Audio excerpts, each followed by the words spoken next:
Խոսենք մի փոքր նրա մասին, թե ինչ է կատարվում զույգի հարաբերություններում, երբ ընտանիքում հայտնվում է նորածին երեխա։ Մենք մամաներս շատ ավելի փոքրուց ենք խաղարկում մեր դերը։ Մեր խաղերը շատ ժամանակ ամբողջը կապված են տունտունիկի հետ, որտեղ մենք իհարկե մամայի դերում ենք։ Ինչ-որ չափով գիտելիք ունենք անգամ նրա վերաբերյալ, թե ինչ է սպասվում մեզ, երբ մեր կյանքում հայտնվի նորածին երեխա։ Ինչը չի կարելի ասել իհարկե պապաների մասին։ Նախ պապաները երբևիցե փոքրուց չեն երազում պապա դառնալու մասին, եւ ցավոք սրտի նաև դաստիարակության ընթացքում հատուկ աշխատանք իրանց հետ չի տարվում այն ուղղությամբ, թե ինչ է նշանակում լավ պապա լինելը, եւ շատ ժամանակ նրանք բախվում են այս իրականությանը երեխայի հայտնվելուց հետո։ Հիմնական շատ պապաներ սկսում են զգալ իրենց պապա լինելը, երբ որ առաջի անգամ երեխան ասում է պապա, կամ երբ որ դեռ պապա չի ասում, բայց արդեն ինչ որ ձևով երեխան է մտնում ինչ որ հաղորդակցման մեջ պապայի հետ։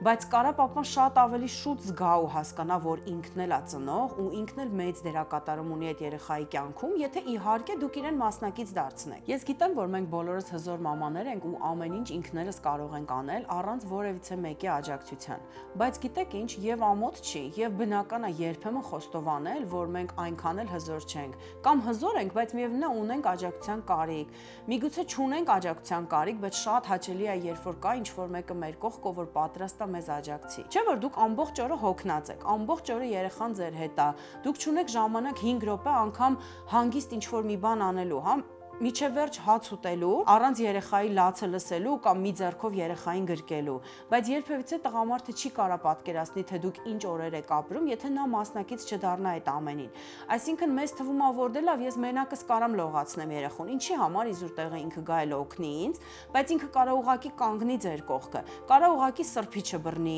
կարա ուղակի, չգիտեմ, ջուր լցնի այդ ընթացքում, բաներ, որոնք դուք այո, կարող էիք անել, բայց շատ ավելի հաճելի է, երբ որ նա ձեր կողքն է այդ ամբողջ ընթացքում ու ինքը օգնում է ձեզ այդ բոլոր հարցերում։ Չէ՞ որ երեկոյան, երբ որ վերջապես երեխան քնի եւ դուք պարկեք ու թվում է թե մի որոշ ժամանակ ունենաք միասին անցկացնելու, զրուցելու կամ սեռական հարաբերություններ ունենալու, նա երբևիցե չի կարող պատկերացնի, թե ինչի եք դուք հիմա մեջքով պտտվում իրեն ու հենց բարձը տեսնում արդեն իսկ քնած, քանի որ նա չի կիսում ձեր հոգնածությունը եւ դա իհարկե շատ ազդում է հարաբերությունների վրա։ Շատ տղամարդիկ կարող են վախենալ, ոմանք երբեմն ունենում են անգամ խանդի զգացողություն երեխայի նկատմամբ, որովհետև չեն պատկերացնում, որ ոչ թե դուք իրան սկսել եք ավելի քիչ սիրել, ոչ թե ձեր սերը հիմա միայն մեկ ուղղությամբ է գնալու ու այլևս չի վերականգնվելու իր նկատմամբ, այլ այն որ այն հոգնածությունը, այն ֆիզիոլոգիական խնդիրները, անընդհատ լցված ծանրացնող ձեզ կրծքերը, անընդհատ տարբեր տեղերում ցավեր, եթե դուք ունեցել եք ինչ-որ խնդիրներ ծննդաբերության ժամանակ, ու ուղղակի անընդհատ մտքի զբաղվածությունը երեխայով բերել է մի իրականության, որ դուք ուղակի սպառված եք ու ուղակի իրոք ժամանակ չեք կարողանում գտնեք ու էներգիա չունեք իրան տրամադրելու։ Բայց եթե ինքը մասնակից լինի այդ ամեն ինչին, ինքն էլ մի քիչ հոգնի երեխայի պատճառով, բայց նաև երեխայի շնորհիվ եւ հանուն երեխայի, դուք շատ ավելի հեշտ իրար կհասկանաք։ Կամ մեր զգացմունքներին զուգընթաց իրենք չեն կարող փոփոխվել, որտեղ իրանք ուղակի չեն հասկանում, թե ինչ է կատարվում մեր հետ։ Ու ինչ է ստեղ մնում մեզ անելու։ Իհարկե խոսել է։ Շատ կարևոր է այս փուլում անընդհատ խոսել միմյանց հետ։ Ոչ թե ուղակի բողոքել, որ ձեր կյանքը հիմա շատ դաժան է, որ դուք հոգնած եք եւ այլն եւ այլն։ Ասեք դրա մասին, իհարկե, դա էլ է կարևոր, բայց խոսել մնացած բաների մասին։ Խոսել նրա մասին, որ դուք նույն ձևով իրան շարունակում եք սիրել, անգամ հիմա ձեր զգացմունքները ավելի այլ որակի են հիմա, քանի որ դուք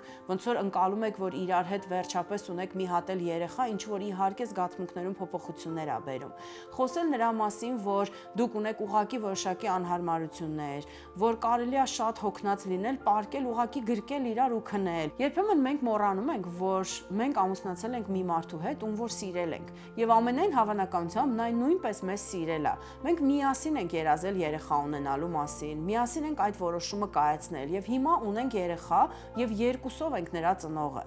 Եվ պարզա որ եթե տղամարդը մի փոքր ավելի հասկանա, թե ինչ եք դուք զգում, ինչ օր եք ապրում, երբ որ նա աշխատանքի վայրում է, իսկ դուք ամբողջ օր երեխայի տանը, նրա համար շատ ավելի հասկանալի կլինեն նման բաներ, ինչպիսին ձեր անխնամ տեսքը, միգուցե երբեմն օրերով չհասցրած լվացած ատամները եւ այլ մանրուքներ, որոնք իրականում զուգընկեր հարաբերություններում այդքան կարեւոր չեն, երբ որ կա շատ ավելի կարեւոր առաքելություն եւ նպատակ, իսկ դա երեխային մեծացնելն է։